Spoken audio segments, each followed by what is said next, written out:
Hello and welcome to the Disciple Making Podcast, where we're all about helping Christians become disciple makers. I'm your host, Brad Mann, and today with me I have our wonderful friend Shane. Shane is one of the elders at our church, and he's a man who has been walking in disciple making for a long time. Shane, it's a real privilege to welcome you back to the podcast. Thanks for being with us again today. Hey Brad, thanks so much. I'm just honored that you call me a wonderful friend. This is great news.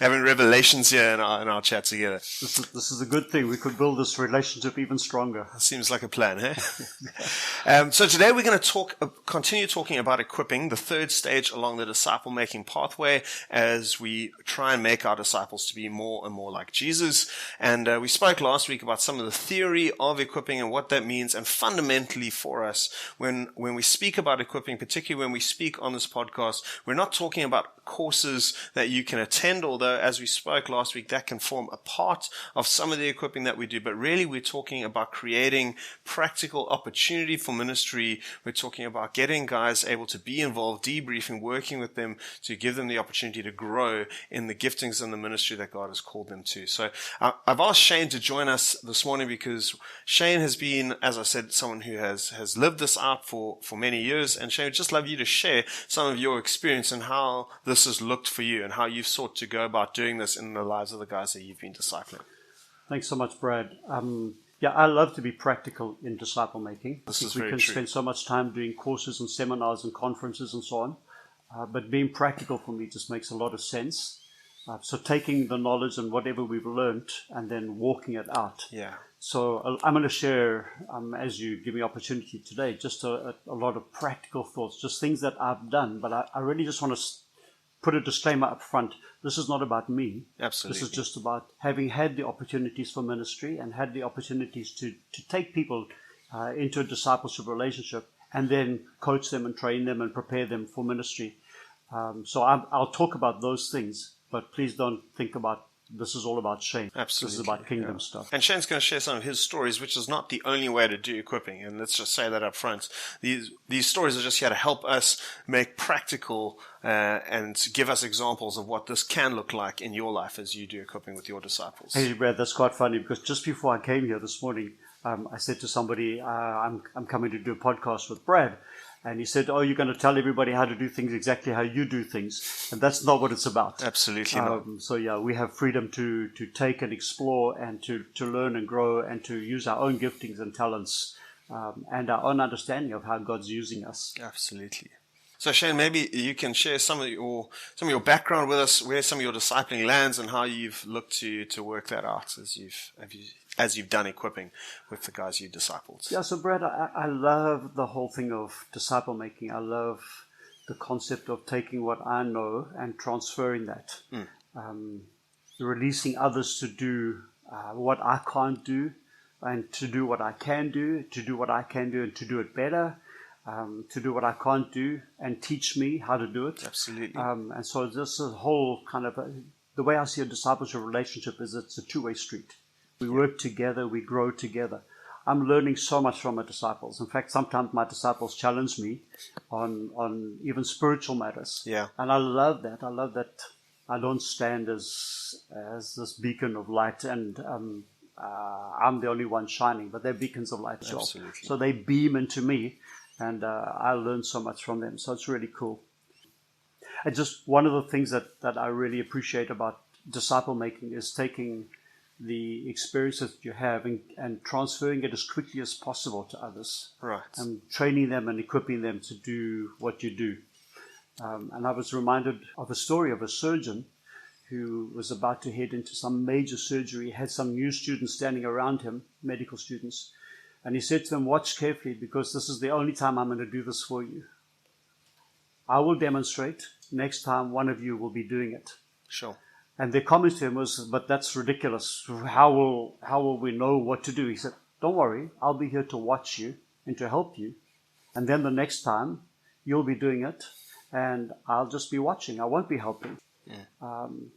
And I mean, that's very similar to the process training we actually spoke about last week in terms of how we go about equipping someone. Yeah. Is to use that partnering idea. Yeah, I love the whole thing of MAWL, M-A-W-L, model, assist, watch, and leave. Okay. Yeah, which is really cool. And so I try to do that, and I'm not super successful because I still think sometimes that the way I do it is better. And so I've I mean, that's always the challenge as the disciple maker, isn't it? such a challenge to step out and just let somebody make mistakes. In fact, the very same person that I spoke to this morning, he said to me, "Are you going to allow people to make mistakes?" I said, "Dude, with you, I've allowed you to make mistakes." So that's a lot of fun. And I think one of the things we really need to be careful of is not trying to clone ourselves in disciple making. Yeah. Paul said, "Follow me as I follow Christ." That's not cloning Paul, but cloning Christ. We want to reflect Christ in everything that we do. So, That's it. yeah. I'm tempted to want people to do it the same way as I do it, because I've learned from some bad mistakes. Yeah. And so I want to avoid them making mistakes, but actually some of the best times to learn is when we make mistakes. So, yeah. And I think that's one of the real challenges of being a leader, of being a disciple maker, is that moment where you step back and you recognize, you know what, this first attempt may be suboptimal. Yeah, so it's not a case of do exactly as I do, but rather take from what I've learned, from my understanding of how to do ministry, or how God works, and ways we can be a blessing to others, and grow that so that it becomes part of your personality, who God's created you to be, shines out. And I would way prefer that, because I don't want there to be a lot of Shanes around. Yeah, absolutely. Yeah. So, I mean, Shane, one of the things that is close to your heart and that you have led in our church for a number of years is our outreach into different nations with the gospel, taking teams up into Malawi and into other areas where we've been sharing the gospel with people. And I know some of the people who've been on those trips have come back to me and said, we were, doing this thing, and suddenly Shane called on me and he said, "Hey, won't you lead this thing, share this thing?" I mean, are there some stories you want to share about how you've equipped guys by giving them those kind of ministry exposures? Oh, Brad, I got a reputation, particularly to one of the places where we were going to, and I would say to the group of young people, "Hey, we're going to be leading the church service on Sunday, so one of you is going to preach." And they would ask me, "So which one?" And I said, "Yeah, one of you. So all of you be prepared." Sure. Because when Sunday morning comes, we'll ask Holy Spirit and give you somebody the opportunity to share. So I'm sure that went down well with your team. That caused a bit of anxiety, but every single one of the team prepared a message in their hearts to be able to share with the church. Sure. And came Sunday morning, and I would really just be praying and just asking Holy Spirit, who is it to share this morning? And on numerous occasions, I would go up to one of the young people and say, "Hey, I really believe that the word that God has put on your heart is for this church this morning." And the person almost without fail would say, "I knew you were going to ask me." Sure. Which is really cool. And when they preached or when they shared the word, it was just with passion and with zeal, and was something that God had put onto their hearts. And then we'd sit afterwards and talk about it. We'd talk about the good points and the strengths that came through, and how they presented and so on. And just use that as a good discipleship moment.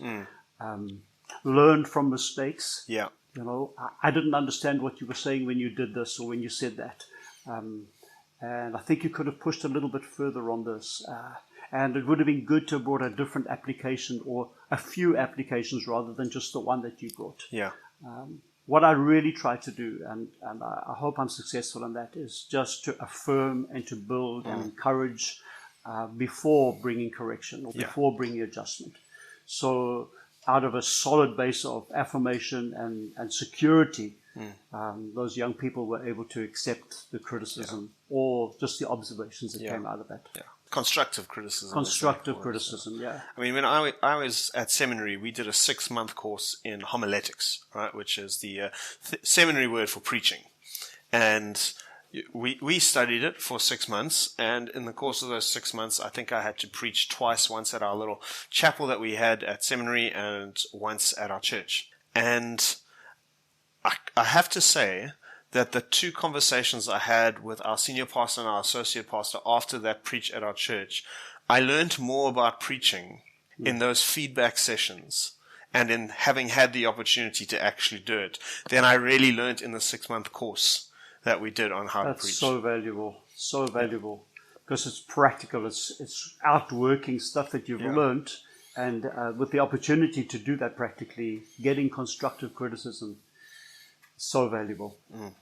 The first time I preached, Brad, I went to a friend afterwards because the pastor was like not available at the time, and I went to a friend and I said to him, "So, Errol, how was it?" And he said it was terrible. Yeah, so was mine. And he was very honest. He was ruthlessly honest, and I was devastated. What do you mean it was terrible? I thought it was like solid word base. He said, "Yeah, it was." And I thought my personality came through, and I really engaged well with the people. He said, "Yeah, you did." So, what do you mean it was terrible? He said, there was no application. I had nothing to take home from what you said. Wow. I'm like, okay, well, I'll work on that. So the second time I preached, I went to Errol and I said to him, "Hey, Errol, how was it?" He said, "You haven't learned much, have you?" Sounds like a nice friend. But I so valued that, because out of that came growth and the ability to look at a message and like, how am I going to bring this home to people? Can I give them practical ways? And I think out of that, I mean, the stuff that I want to share today is just like practical. It's real. Because I think we get so theoretical sometimes that people can't translate that for themselves.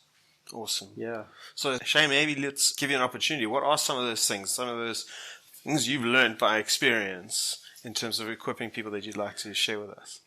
I'll give a couple of practical examples, and I might waffle a little bit, so just put your hand up and tell me to stop if I need to. It's the way leadership works, right? We don't actually teach people principles, we just tell stories. Yeah. Maybe, yeah. It's been my experience of every leadership book that I've read. There's a little axiom at the beginning, and then there's a long collection of stories that illustrate it. Yeah. I always like to read just the last paragraph because it summarizes everything. Pretty much, yeah. When we go on a mission trip, for example, we need to take all the equipment and groceries and supplies and whatever. And we take a trailer with us. So we load the trailer the day before. And I usually have one or two of the guys that I'm mentoring or discipling come and spend some time, and we look at the baggage that's there and say, okay, so this all needs to fit into the trailer. How are we going to do that? And so we talk about it a little bit, and then I'll say to them, okay, so here's a couple of conditions. Make sure that the weight is distributed evenly. Right. Make sure that the heaviest things are over the axle of the trailer. Make sure the things that we're going to need first are on top. Pack the heaviest things at the bottom and the lighter things on the top if you can do that. Don't put too much in the front nose of the trailer. So I give some practical guidelines, then I walk away. Right. And I go back an hour later and they've packed the trailer, and I look at it and inspect it and say, you know what? We're going to need the food, and you haven't put the food on the top. Yeah, but it was heavy. Sure, but we're going to need the food. So let's do that again. Or this doesn't fit. Or look at the way that is. If these things are over there, it's going to damage the speakers. Right. Or So then we'll redo it. So I let them learn from the mistakes that they made, because they have to unpack the trailer and repack it. Right. So I could stand there and monitor the whole situation and tell them, put this there and put that there, but they're not going to learn anything from it. And it got to the point after one or two experiences like that where I could say to Luke, hey, Luke, can you pack the trailer, please? And he'd get a team of guys around and do exactly what I'd done with them as I'd done with him. And so he would stand and watch while they were doing that. And I'd just stand in the background and smile. I mean, and that's the heart of disciple making, isn't it? I want to equip you so that eventually what I'm doing with you, you'll be able to do with others. Yeah, so I struggle because when I look at it, I want to do it. I want to unpack the trailer and repack it. So it's a struggle to step back and let somebody learn from their mistakes. But that's how I learned. Awesome. Came to one of the mission trips we were on, and there were two of the young people, and I said to them, hey guys, beforehand we'd prepared, and I said to them, you're going to be leading the holiday club during our children's outreach. And they didn't feel equipped for it, so we spent a lot of time beforehand talking through the program and how they would do this and how they would do that, and who was going to be the MC and who was going to lead the games, and so on and so on. And just steering and guiding the process with them. So when it came to who's going to lead the games, they made the suggestion of a name, and I don't know if that person has the temperament or the personality to be able to do that kind of game. They can lead a quieter game. For this particular game, you need somebody who's boisterous and exuberant. And so guided them in that process. And the first day of Holiday Club was a disaster. And then we'd be able to sit afterwards and say, remember we talked about this? This was why I said what I said. And so, again, just a learning from practical experience. And so, I mean, one of the things that really stands out for me in that, Shane, is as a leader, as a disciple maker in that moment, you were willing to pay the price of a suboptimal day one so that the guys you were discipling would be able to grow and learn. Right. Because our challenge is always, because we're the resident expert as the disciple maker. Your journey's been longer, your experience is deeper. You know some of those things that you can impart, and if you impart them up front, they don't always get learned. Right. And Right. I mean, you would have given them the principles and explained them, but then that freedom that you then gave to release and say, okay, now let's debrief, let's unpack, let's learn from what happens. Giving them that freedom gave them a boost of confidence. Yeah. And trust in them that encouraged them. So the debriefing afterwards wasn't discouraging. It was, we recognized we didn't listen to what you had said, or we misinterpreted, or we just ignored something. We thought we could do it better, and so we've learned from that. So it was really cool. And those same guys the following year, when we went back to the same place, I didn't even have to tell them. They sorted the whole program out. They organized the games. They organized the right people to do the right activities. And they were stars, absolute stars. First day was fantastic. Second day was fantastic. So they had learned so much out of that. That's awesome. One of the other things I think is just worth picking up on what you said in there is that, some people are more naturally suited to different aspects of ministry, of disciple making, and I think that's quite a key thing. I spoke last week talking the theory of equipping.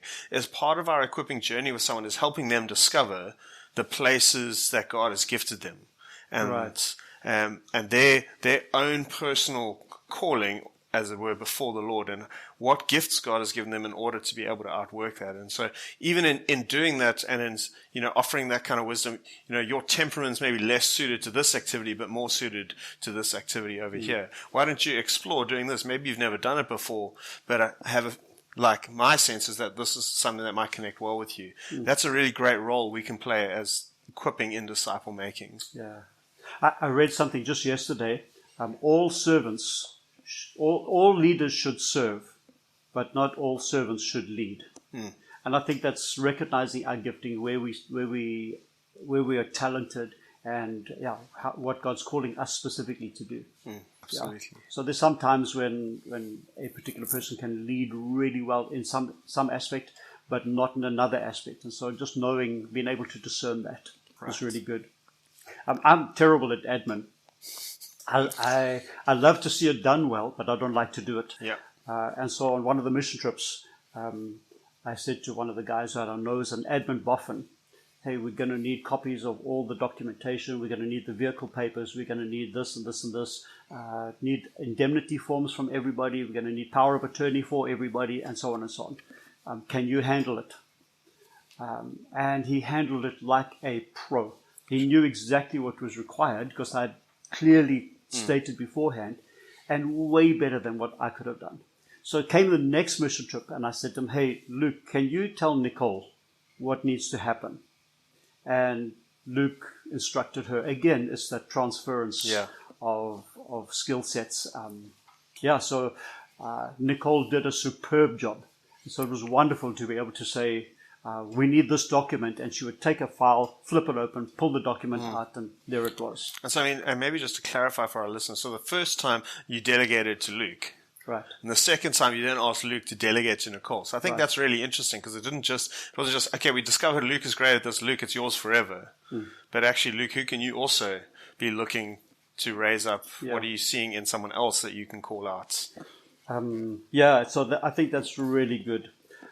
Just another practical thing of just, we can sometimes give all the theory and even give practice on that.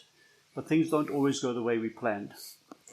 There were a group of young people who really just wanted to do an outreach on one of the beaches in Cape Town. Right. And so we spoke about that. We spoke about the mixing of the group, how they would work together, who should go with who, Right. Who would be best to walk together. And so there was a good mix of that. We'd arrive at the beach and we'd pray together. And they would all get out of the car, and the first time they said, "Hey, aren't you coming with us?" Like, "No, I'm not coming with you." "But you love outreach." "Yeah, I love outreach. I want to go and share Jesus with those people, the same people that you're going to. But if I go, you're going to stand back. You won't do anything because I'll naturally just lead. So I'm going to sit here in the car and pray for you." So this happened for a couple of months, where I would sit in the car and pray, listen to worship music, watch them, see what they were doing, take a couple of pictures. I could show them, like, "Hey, you were standing here, you looked like you were disinterested." Or you were standing way too close to the person. They were feeling uncomfortable. So they would go out, they would walk around the beach, pray for people, engaging with people, starting to talk about Jesus, asking questions, just witnessing, just being an incredible witness. And every now and again, there would be a rebuff from somebody that they'd approached. Yeah. And they would be like really put down. Somebody would start challenging or arguing or whatever, and they really feel put down. Which kind of always happens if you're reaching out to people that don't yet know Jesus somewhere along the line. Yeah.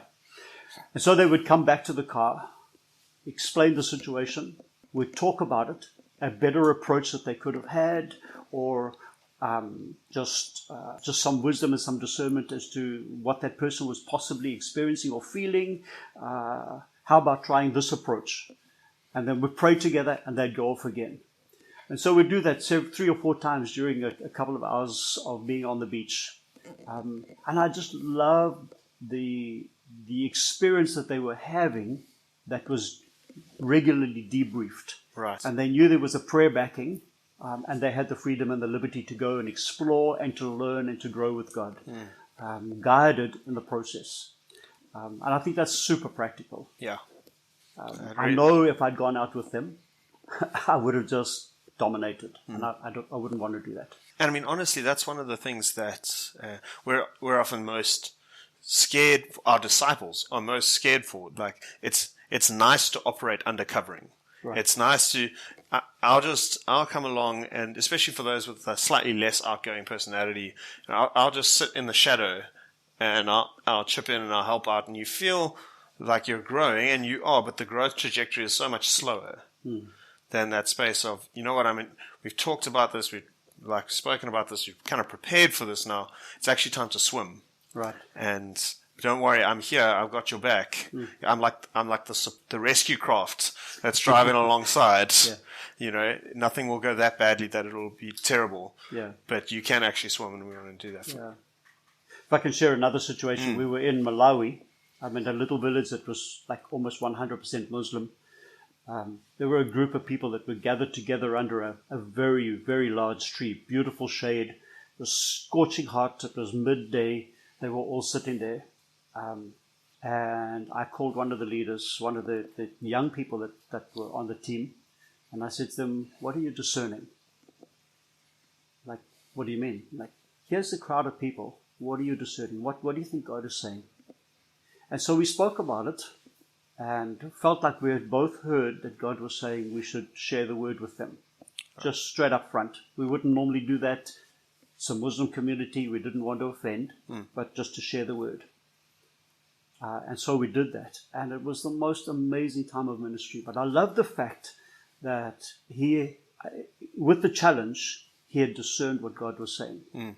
And we had a lot of people respond to the gospel, and a lot of people had a miraculous healing in their bodies that day, which was really awesome. And out of that, just from that, just giving him the opportunity to discern and then to bounce that backwards and forwards and us discern together. And we had just this incredible time of ministry in that community. Wow. And then other opportunities where, for example, you go to pray for somebody for healing. And I've had so much opportunity like that. And I would just step back and say, "Guys, why don't you pray for this person?" I was telling you earlier about Lily. Yes. Lily was blind. She was sitting on the stoop on the veranda outside her little hut in a village in Malawi, the same village, by the way. And there were a couple of people on the team together with us, and we felt like we really needed to be praying for Lily. And so they said, well, yeah, okay, you pray. And I'm like, no, I don't want to pray. I mean, I want to pray, but I'm not going to pray. How about you pray for Lily? And so they laid hands on Lily and began to pray. And then we did a little check to see if she could see anything, and she couldn't see anything. Well, let's just pray again. And so they prayed again. And we did another check, and she could see shadow. And so I just encouraged them and guided them through the process of praying over Lily. And about 5 or 7 minutes of prayer, and Lily looked up and saw children under a tree 150 meters away. Wow. And said, oh, those children are eating mangoes. And she was completely healed. Like eyesight completely restored. And I just, that for me was such a heartwarming, just an incredible moment of God coming through for Lily, but also for those young people. Because they learned so much about praying for healing just in that guided process. And we don't get the glory. God gets the glory. Yeah.